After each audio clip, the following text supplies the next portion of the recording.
Hi, I'm Promise Israel, and I just jumped off the porch with DGB.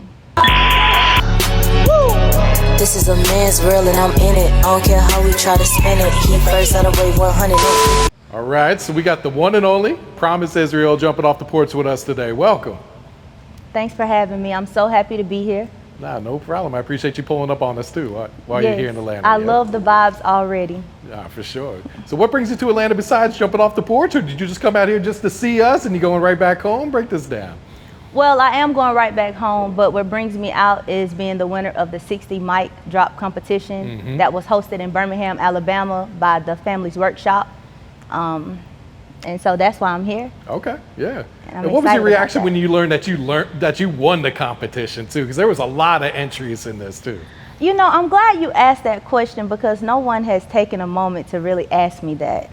My initial reaction was, I was shocked because my music is different and what I do with my music is different. So I was expecting to do well as far as my performance, but as far as me really knowing if the world would be able to resonate with the message that I was trying to put out, I was a little shaky on that part. So I really, I was shocked that I won, but I'm a winner. Okay. So, you know, just to be totally honest. And talk about the song that you performed that ended up winning the competition too. So I debuted my single, Feminine, and it was produced and engineered by The Regime, Big Nasty at The Regime, and I wrote the lyrics to the song. I did a little twist from James Brown hit, This Is a Man's World. And the song was really just to empower women to get back in alignment with who they were created to be. And to me, being feminine is, you know, being aligned, being soft, being sweet, being an energy that men and women want to gravitate towards, and children and animals.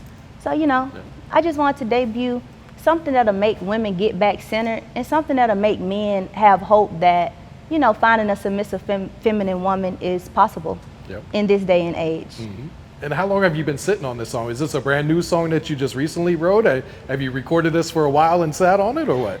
Actually, the song is about a year old. Okay. And I was sitting on it as I've been sitting on a lot of my music. But the 60 mic drop competition gave me the confidence to start putting my music out. So I had been sitting on it for about a year or so, and I decided to use that one because I felt like it aligned with me the most, and I wanted people to know me outside of who I've already established myself to be on the internet, a thought-provoking person. So I wanted to introduce myself musically in a way that's just honest, you know? This is me. Now, were you nervous at all when, you know, after you record the song, you do the performance before you put it out? Like, I don't know how people are going to take this because, you know, maybe not something they're ready for, or? Yes, I was nervous because the promotion of music has gone in a direction that's not fruitful to women. And it kind of confuses where men or how men should feel about women, and it confuses women on how they should feel about themselves. So I didn't know if they would be ready for a song that's promoting femininity, and I have an acronym in the song. If you've heard it, I spell out the word feminine, and I have some stuff going on behind it. It's just a creative flow. So yes, of course I was nervous because whenever you do something new, you just kind of have butterflies. Oh yeah. You know. And what was the feedback like once it got posted and everything? People were really shocked that they saw me in that light because typically I'm a speaker. So when I'm putting out thought-provoking topics and I'm speaking about the family dynamic or honoring your parents, I'm just pretty much, you know, I'm not fixed up like you would see me out in public.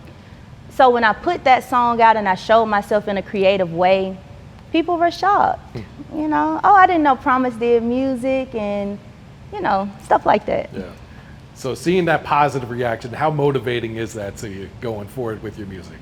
To be received the way I was received when I put the music out, well, when I put Feminine out, when I entered into the mic drop competition, it was very satisfying. It was the validation that I needed. And as an artist, as a creative person, you need that validation from people. You want people to connect with you. You want to know that people enjoy what you do and how you do it and how you put it out. So it was freeing and it was very satisfying. Yeah. Yes. All right, so we'll get back to the music in a bit, but let's get to know Promise Israel. So Okay. you're from Birmingham, Alabama, right? Like born Yes. and raised?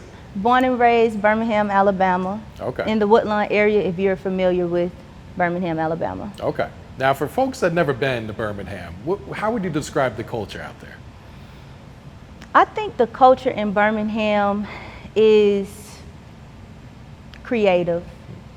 You meet all types of people, you see all types of things. And I think it's a place where,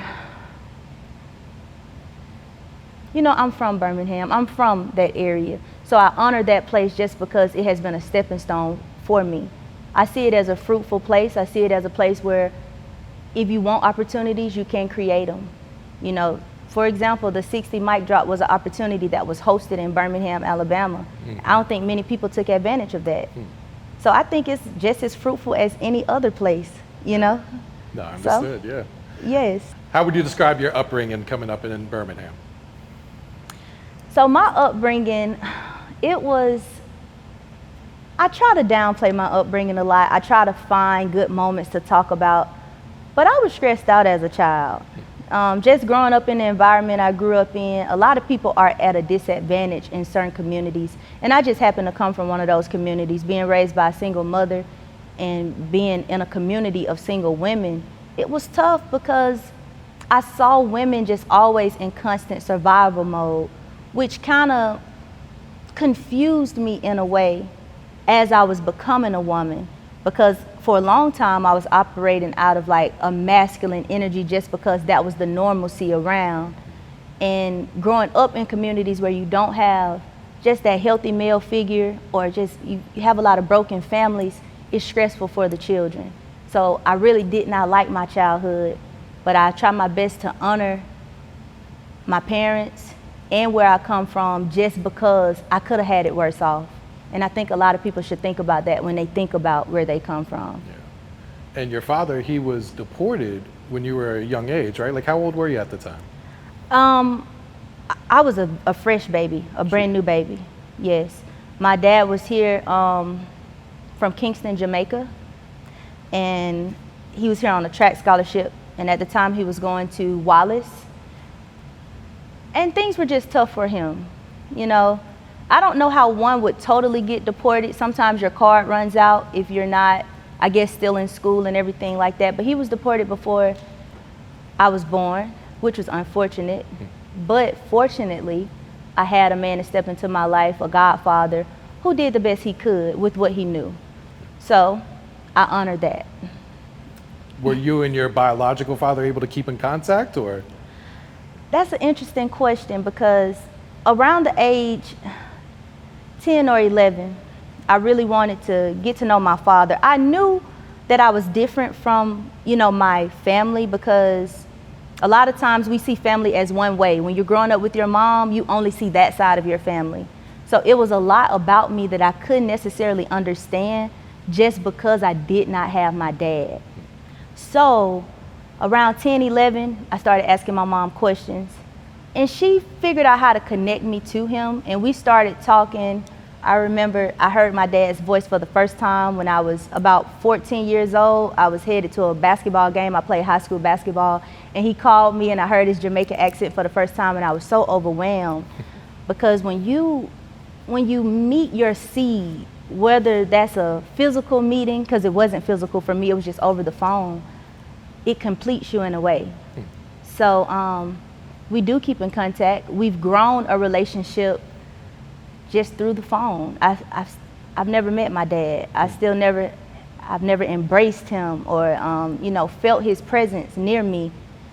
And hopefully that'll change soon, but until then, I just honor what I have right now, which is FaceTime. And at the time it was Skype, so that was years ago. Yeah. So yeah. And what can you tell us about your dad? Like, what type of person is he? What type of man is he? That's such a beautiful question. My dad is, I'll say it like this. When I talk to my dad, it's almost as if I'm talking to myself. He completes me so much. Just knowing where I come from and seeing some of his reactions, some of his facial expressions, I can tell that if he was in my life, he would have been a good father to me. And so he's musically inclined as well. My dad's side of the family, they're more creative. So my dad is a free spirit like me. He's also an artist. My grandfather is an artist, which is my dad's dad.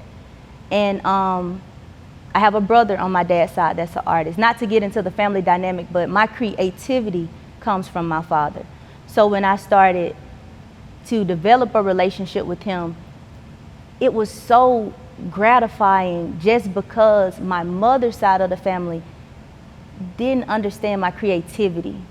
And not because they didn't want to, it's just sometimes people can't understand what they don't possess. So seeing my mom and my dad, having that relationship with both of them, is like I'm seeing myself whole, you know? Yeah. And did she embrace you, building up this relationship with your father then too? Wow, another beautiful question. And it's important that people ask questions like that because a lot of moms contribute to the separation of fathers and daughters or fathers and sons. They contribute to that tension, and my mom supported me the whole way. I've never heard my mom speak ill of my father. I don't even know what happened between my mom and my dad. I've never heard her say anything bad about him. And when I wanted to know him and I wanted to meet him, she got the material that she had and she paved the way for me and she stayed out of the way. And that's very important. And I could say the same for my dad. My dad, I haven't heard him speak poorly of my mom either. So I think my parents are two examples of people that did not quite make it. They didn't make it at all. I don't even know how it started. But they put me first. And sometimes that doesn't always look like a perfect family. Sometimes putting your child first could be just being quiet and supporting them as they learn where they come from. Yeah. This could go for the father if you have an absent father or an absent mother. So. Shout out to both of them, Yes, absolutely. All right, so let's talk about how you got into content creating and what lane were you going in when you first started? I started pursuing content a couple of years ago just because I knew that I was different and I am different. And I think everyone is different. And if I could say anything to the people that are listening, everyone should pursue content in a way. Whether you're in front of the camera or behind the camera, you can really make an impact doing it. And I got into it because when I was younger, my mom always had me in competitions and, I was used to performing, I was used to theater, I was used to the arts. And getting into content got me back to that part of my life because it was kind of on hold for a while. And the reason being is because I grew up also as an athlete, and that's what my mom knows. So she kind of pushed me athletically. And my artistic side, it faded.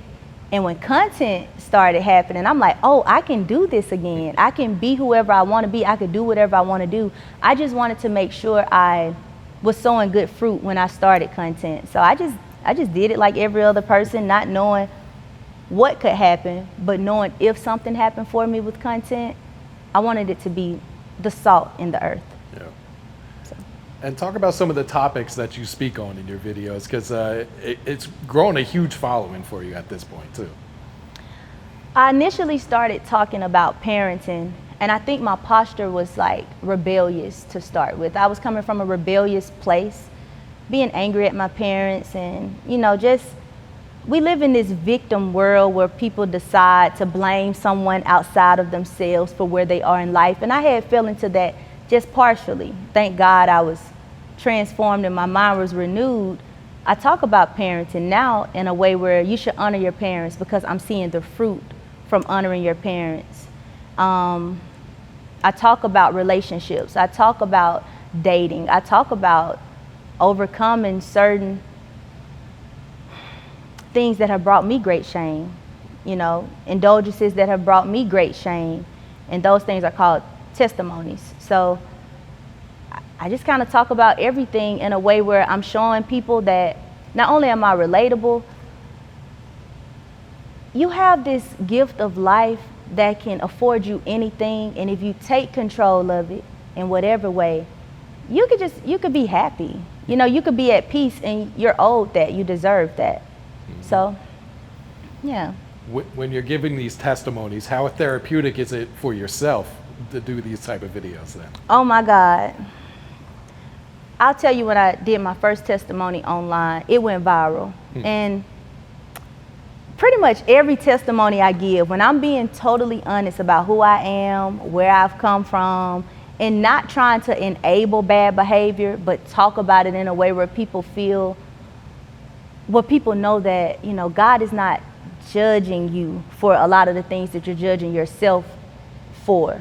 So when I did my first testimony, it was so freeing. I felt like I was delivered from bondage, because we're supposed to go out and testify to other people when God has done something for you.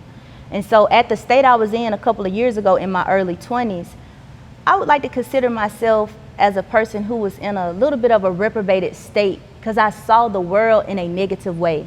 You know how sometimes we could think that everything is happening to us, and I kind of fell into that. So testimonies are supposed to free you. And I think every testimony I've given has freed me in a way. And it has allowed God to be shown through me in a way that's fruitful. So testimonies are supposed to free you, and it did that for me. Yeah. All right, talk to us about the feedback that you get from your testimonies and your videos, because I'm sure a lot of people tell you that, you know, your videos have really helped them as well and kind of changed their lives as well too. Yes, my inbox is typically always full of people wanting me to talk to their adult kid or talk to someone in their family, and I'm like, no, I can't get into family drama. I have good feedback, but there are times where I have feedback that challenges my perspective about things, but it also puts me in a posture of empathy, because sometimes I'm talking from a place that I only know. And although other people can resonate with it, when I get comments that kind of challenge what I say, instead of taking offense, I try to do a little more research. You know, like, okay, I made this video about honoring your parents, and then this comment, and it could be any topic, this comment challenges what I said. Instead of me totally disregarding what that comment is or what that comment did to my feelings, I try to just go a little bit deeper on that person's perspective, because we're all living a life, but we're living it in a different way. So sometimes I have felt convicted that my videos don't empathize with certain people or with certain situations, but I've grown to accept that I just cannot meet the mark every time. Yeah. I can't cater to every audience every time. So, but the comments help. Feedback helps, you know, and if you want to be a great person in this world, despite whether it's music or whatever you do, you want feedback. You want people to validate you, and you also want people to criticize you, because that's where the growth starts. So. And what type of impact do you want your videos to have on people as well? Thank you for asking that question. That's a good question. That question made me think of the word legacy. So I don't know if that's where you were going with it, but it made me think of the word legacy. And when I think of what I want my videos to do to people, I often think of what type of deposit do I want to leave with the person that I'm having an encounter with? Even if that's through a video, what type of perspective am I leaving with this person? I want people to kind of want to dig a little bit deeper into their life. I want people to put a mirror in front of their face, their situation, and I want them to just have a desire to want to get better. So I want my videos to be a bridge for people to be transformed. I can't do the transforming. I can only be the bridge to that, because God does the transforming. So I just kind of want people to be able to feel some sort of acceptance, some sort of relatability through what I say, you know, and through what I write and do with my music as well. And do you do public speaking events as well? Yes, sir. Okay. How'd you get into that? Well, funny story. I was always the person in school coming up that I was school president, class president, I was popular. I was always a spokesperson at school. So this is natural. You know, being able to speak in front of people, being able to voice my opinion and stand on it, and not, you know, be wavered by how a person receives it. I kind of got into it because I grew up doing theater, drama, the arts. It's just in me, you know. It's just in me. That's one of those things that it's a gift. Public speaking is just a gift. Mm-hmm. And I know a lot of people struggle with that, and if you're struggling with public speaking, just do it. Because everyone has to have the skill of public speaking because you have to encounter people. Mm-hmm. So just do it. Oh, well said. Yeah. Mm-hmm. And going back to the music, like, how long have you been doing music at this point? Like, have you been making songs and just not releasing them, or how long have you been doing this now? This is my 4th year doing music. Okay. But this is my 1st year putting out my music. Gotcha. So I started about 3 years ago, and I only started because I have the skill to do it. I know I'm pretty good lyrically. I read a lot, I write a lot. I'm really good with words. And I was looking at the music that was being pushed into the world, and I'm thinking, you know, I have a voice, I have a following, I have people who seemingly like what I say. Let me try to communicate in a different way. Mm-hmm. Because a lot of people enjoy music, and music could be the gateway to bondage or the gateway to transformation. Mm-hmm. And I'm just trying to use mine in a way that transforms versus bounds a person up. Yeah. Yes. Do you feel like there's an agenda right now to push this negative music onto the masses, or is it just that's what everyone's making right now? That's a great question. And I don't want to rock the boat with it too much, so I'll say this. Because sometimes questions like that can pull you into indirectly speaking of other artists who are producing music that is a bit strange. But I'll say it's an agenda to everything. And it's all about how you perceive what you listen to. And it's all about having like some sort of boundary within when it comes to what you listen to, what you watch. So I think it's an agenda to push good into the world, and I also think it's an agenda to push bad into the world. We're living in a Genesis 3 world anyway, which is a fallen world. We're living in a broken condition, and we're living out of flesh. So negative things, bad things, taboo things, perverse things, overly sexual things tend to stick quicker just because of our fleshly condition.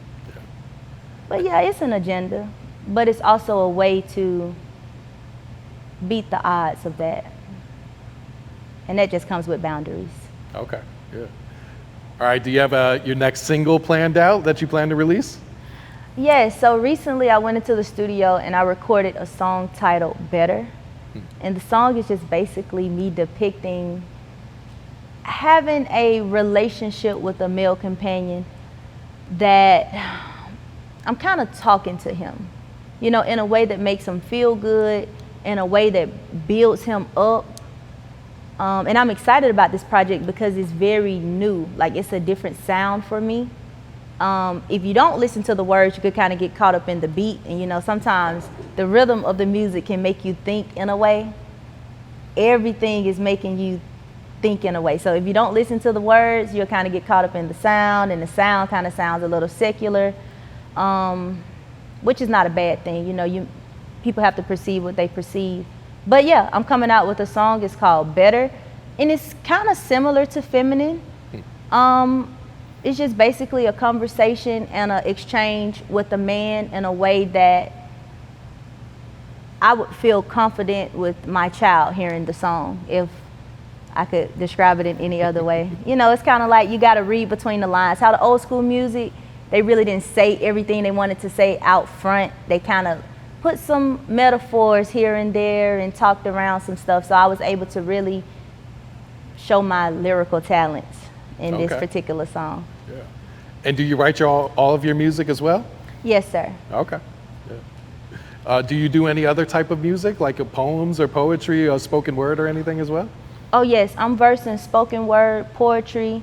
I can sing, I can rap. I can do it all, for sure. Okay. Thanks for asking that. Yeah. Have you recorded any songs where you're singing as well? Yes, sir. Yes, sir. I was going to say Better, but I'm not singing with Better. But yes, I have recorded songs where I sing. Yeah. Okay. Yeah. So looking ahead, what's some goals you got set for your platform? So for my platform and for my brand, I'm really excited about the direction that it's going in regarding, like I said earlier, being a bridge for not just families, for not just parents and adult kids, but for everyone to get to a better version of themselves. So my platforms are pretty much perspective based, as well as my music. It is me just pouring out how I'm living this life, how I perceive certain topics. So the direction of it is going in I think it's going in an upward direction, just because of the intention behind it. I'm trying to intentionally put out good messages despite the viralness, despite the engagement. I just want my name, my legacy, my platform to have a variety of what I would consider good fruit. Mm-hmm. And as your platform continues to grow, how do you stay grounded? Oh, thank you for asking that question. Because staying grounded is so important, and it's something that I wrestle with quite often.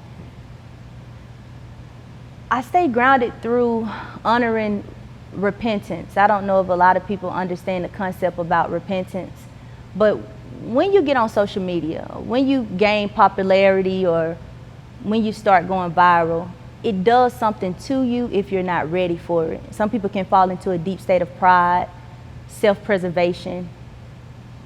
And for me to stay grounded in being a servant and just being open-handed with my testimony, with my life, of course everyone is going to say prayer, but action behind the prayer, and actually evaluating myself at the end of each day so that I can make sure I'm growing as a person.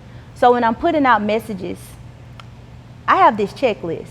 I'm trying to make sure, did I put this message out of vanity, out of self-preservation, or did I put this message out because someone needs to be freed from something, or someone needs to think in a different way? Staying grounded is the hardest thing, because sometimes I get upset because I know this is a good video and people need to hear this, but then it's suppressed, it doesn't go viral. And then I have a video that goes viral, but people are perceiving it in such a low quality way, a very surface level way. And so sometimes I just have to, take my hands off of it and know that God is going to put it where He wants it to be, and not try to micromanage the whole situation.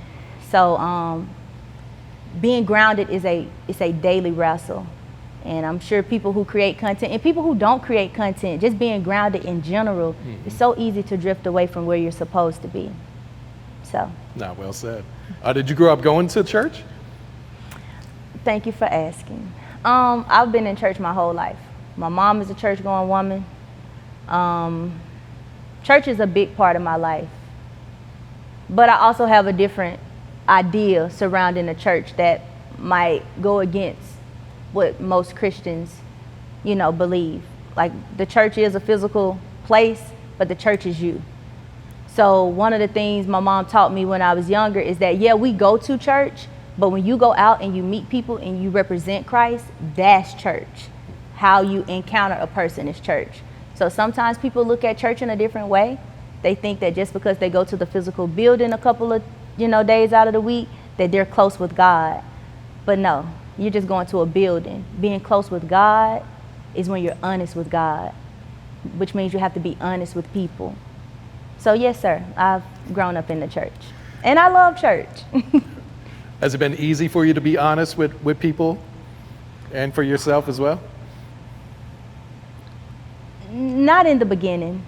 In the beginning, we all have this way of thinking about ourselves that's a bit delusional.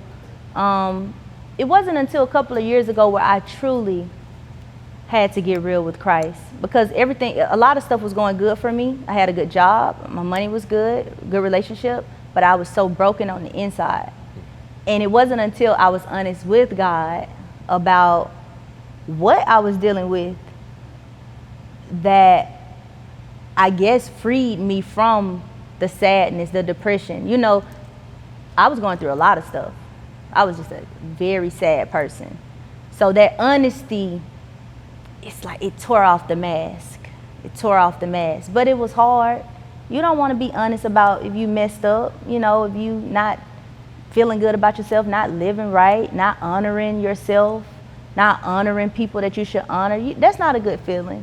So honesty hurts, but it's the only way to become the best version of yourself.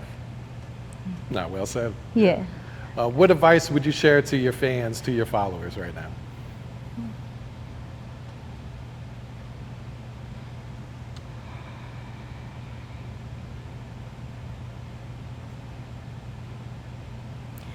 If I had to give some advice to someone who's watching me, I'll say this. Honor is the biggest thing you can do right now to live a fruitful life. If you honor yourself, and that's self-love, that's not being selfish. Honoring yourself is a big thing. That means you have to figure out who you are, not who your parents told you you were, not who you were supposed to be based off of the environment you come from. Who are you as a person right now? You got to sit with that person, and you got to sit with the dark side of who you are as well, because you need the dark side in order for the light to press through, to push through. So I would just, I would tell people, get to know yourself, honor yourself, and honor your parents. If you have living parents, whether they were good parents, bad parents, however you want to label your mom and dad is the reason that you're here. And it doesn't matter what they did. Not to be insensitive, because people have gone through a great deal of stress and trauma, and I've had my share. But honoring them promises you a long life, and that doesn't just mean living long in age. That means living fruitful right now, today. And so that's what I would say. Honor is the biggest thing that can help you, even with your craft. Honor your craft. If you sing, honor your voice. If you rap, honor your rap voice, or honor your artistic ways. Honor your kids. Honor, honor, honor. And that's the biggest thing for me. And that has totally changed my life, So. No, it's good advice right there. Thank you. And how'd you get the name Promise Israel? Now that's my favorite question right there. I love when people ask me about my name. Shout out to my mom. She did a great job with my name. Because it was times where, just a little backstory, it was times where I was about to, you ever seen someone hanging off of a cliff and they about to fall over? But my name saved me. It was times where I thought about pursuing certain career paths, saying certain things out of my mouth, wearing certain clothes out of the house, but my name saved me. It's like a person named Promise wouldn't say that, wouldn't do that, wouldn't wear that. So my name has saved me so much. And she named me Promise Israel because of the promise that God made to Jacob about Joseph. And if you know the story about Jacob, his name was later changed in the Bible to Israel. So he's Jacob Israel. And Israel means wrestle with God. And I truly wrestle with God every single day. So that's how I got my name. My mom named me Promise Israel because of the promise that was made to Jacob about Joseph. And Joseph was the promised child, which means that God is going to do amazing things in my life, not for me, but for the people behind me. And that's what it means to trust the promise. And God took people to the promised land. And that wasn't necessarily a physical place. That was a mindset. So that's how Promise Israel came about. No, that's super cool. I did not know that was your actual real name. Yes, that's my real name. That's cool. Yes, thank you for asking that. Yeah, no problem. All right, Promise, what else are you working on? What else should fans expect from you in the future? Well, I'm actually working on some of my children's books. I'm an author. I love writing. So hopefully in the near future, I'll be publishing some things in the kids' realm. I also have, of course, content that I'm constantly putting out, promoting, honoring your parents and healing and just being a better person. Musically, I'm about to start dropping more videos, I guess showing myself in a more creative way, because I love that side of me. But sometimes I get a little nervous because I'm like, well, I don't want people to forget that I'm really here to talk about being a better person and I'm not an entertainer. So sometimes I get kind of like held up with the things I want to sow into the world because I don't want to take away from who God has called me to be. And I just don't think I'm an entertainer. I think I'm a person that pushes people to just be different and to think different, you know, and maybe I have to use entertainment to get there, but that's what I have going on, just in a constant pursuit to be a better version of myself, to create better music, better poetry, to look better every day, you know?